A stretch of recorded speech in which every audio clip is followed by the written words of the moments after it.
So how do you find good music for your YouTube videos, as well as stay safe when it comes to copyright and not getting your videos flagged? Well, in this video, I'm going to be talking with Laura from the MusicBed about 3 must-know things you need to know about music for YouTube, plus some cool things MusicBed has going on, and some of our favorite tracks that we like to use here at Think Media coming up. You gotta just press record. Hey, what's up? Sean Cannell here with Think Media, bringing you the best tips and tools for building your influence with online video. And we're here at Vid Summit, and I'm talking with Laura from the MusicBed. How's it going? Good, how are you? I'm doing super great. You know, we're out here at this event learning all about YouTube, and one of our most important aspects of YouTube is, of course, music. Now, MusicBed is actually a super cool site. We'll talk about it later. I've been using it for like 8 years, and back when I was a wedding videographer and shooting different wedding videos. But before we dive into where you can get some super cool music, we want to talk about like 3 tips when it comes to getting the right music for your videos. And the first one is the danger of using the wrong music, period, like copyright, things like that. What do creators need to know when it comes to music? Basically, if you're gonna use music that, especially top 40 music, you have no control over what's gonna happen to your video because there's other parties involved. Content ID claims are gonna happen. You're probably not gonna be able to monetize. Your video might stay up, might not. Your video might get taken down. And you just have no control when you don't know where your music is coming from and you're just using music from unknown sources, just downloading from your library or whatever, from Spotify, that last track that you love that was on the radio. And despite what you think, you just definitely don't want to use like top 40 stuff. Even if you've heard you only use 3 seconds or 9 seconds, YouTube can still hear that and pick it up with Content ID. So avoid really heavily copywritten music and popular music. But the second thing is then there's also a lot of like free music out there on all these sites, but there's the danger of using the wrong music that's just kind of low quality. What happens there? I mean, your video can just be so much better if you use a higher quality of music. If you're gonna use lower quality music, that's gonna reflect on how your video is portrayed. Better music equals a better film in general, whether it's a vlog or just anything that you're producing. If you have a better track behind it, it is going to be a better video in the end. So if you're using free from whatever free music archive, it's just not gonna be as good as it could be. Yeah, it's kind of almost like design, right? Like your design on your website, your YouTube cover really shows the professionalism of your brand. It shows off whether you could be taken seriously or not, and music is such an important thing, and that's that third tip of actually using the right music. When you actually have something that is not going to flag YouTube, but also that is unique, like what does that ultimately do for creators? I mean, when you find the perfect song, a lot of times what we say at MusicBed is when you find the perfect song, it just makes your film. It just elevates your content to the next level.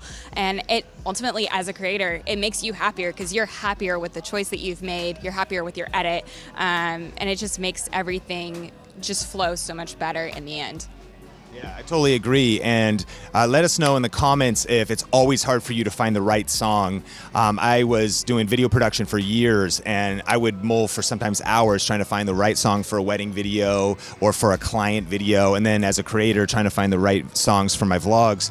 And it could be a big challenge. And so that's why it is nice at times to invest in something like the MusicBed. But what's interesting is years ago, it was kind of like out of reach. I remember to license a song it was one song at a time, and it was kind of tough to get great sounding music that you loved, but on a sustainable basis, especially when you're pumping out a lot of content. So what kind of does the MusicBed have that helps creators and YouTubers?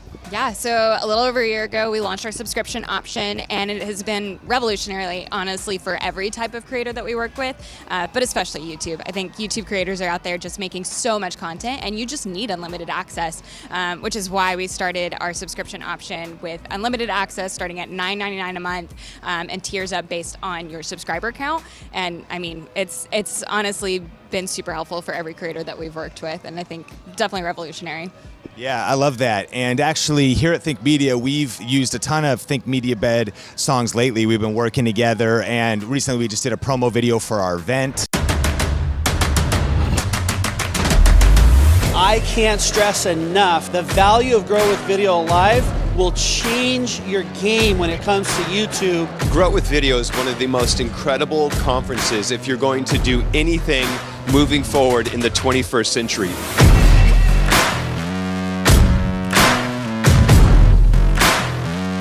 You don't have to be great to start, but you have to start to be great. And what we love is that even though there's some other services out there that have a lot of different music, MusicBed really has a heart for like the artist, a heart for the creative. And so the interesting thing is that MusicBed is not actually royalty-free music, the term royalty-free, but yet it's still safe to use. How is that? Well, we invented a process called Sync ID, where we work with a specific content ID manager that allows you to use rights managed music, which is basically the opposite of royalty free, to upload to your YouTube channel, and you will get a content ID claim. That is the only difference, but then it is automatically cleared for you, and it takes like 2 minutes or less. Usually MusicBed notifies you before YouTube even tells you anything, and you're able to use it just like you can royalty free. But the fact is that when you're working with rights managed, the quality is just so much higher because these artists are real artists, they're real touring musicians, and you're able to use that content for the same process that you can for royalty free. What I love about MusicBed is that you really do care about the artist, just like you care about the creator and the creative themselves. You know, we know what it's like to bootstrap, and sometimes even investing in your channel early on can be kind of a stretch. But the same is true for these artists. Like, they got to make a living too, and some of these other services are actually kind of almost taking advantage of artists. They're like getting all their rights, and then that artist is. That's why they're a starving artist, right? And so I love that you care about the artist, you care about the creator, and some of these other music sites are almost like fast fashion. Like, yeah, you can get the music, but what's it doing to the industry? What's it doing to individuals? What's it doing to families? And so you guys have just like, really, it feels like a soul and a heart for the whole ecosystem of creative culture, yeah? Yeah. Absolutely. A lot of what we've mentioned from the very beginning of MusicBed is this is artists serving artists. Like, filmmakers want to be paid for their content, so do musicians. And so we just want to have like a well-rounded, like circular community that is able to support each other. And I think it's worked out so well. I love that. And we actually have a playlist of some of our favorite songs here at Think Media that we've used in some of our videos, just so you can check out some of the songs on the MusicBed. So we'll link that in the description below if you want to check that out. What's kind of some final thoughts about the power of music and how it can take videos to another level? I think when you find that song and you're just invested in, of course you're invested in your edit, but when you find that song, it just clicks. It just makes your edit so much better and just takes it to the next level. So, yeah. I love that. And we want to pass the question off to you. What's one of your favorite places to get music online for your videos? Tell us in the comments. And what kind of different music are you using in your music videos? Have you started editing with that? And what kind of styles do you like? Let us know in the comments below. If you like this video, smash the like button. And then also check out that playlist if you want to see some of the tracks we've been using. Omar, Kyle, Nolan over here at Think Media have been loving the MusicBed because there's so much vibe there. There's a lot of unique, sounds you can't really find anywhere else, which can really elevate your brand and make a greater impact. And I just want to thank you too for helping us here at Think Media to find great music, and this collaboration with you guys that we've kind of been doing over the past little bit has been super fun.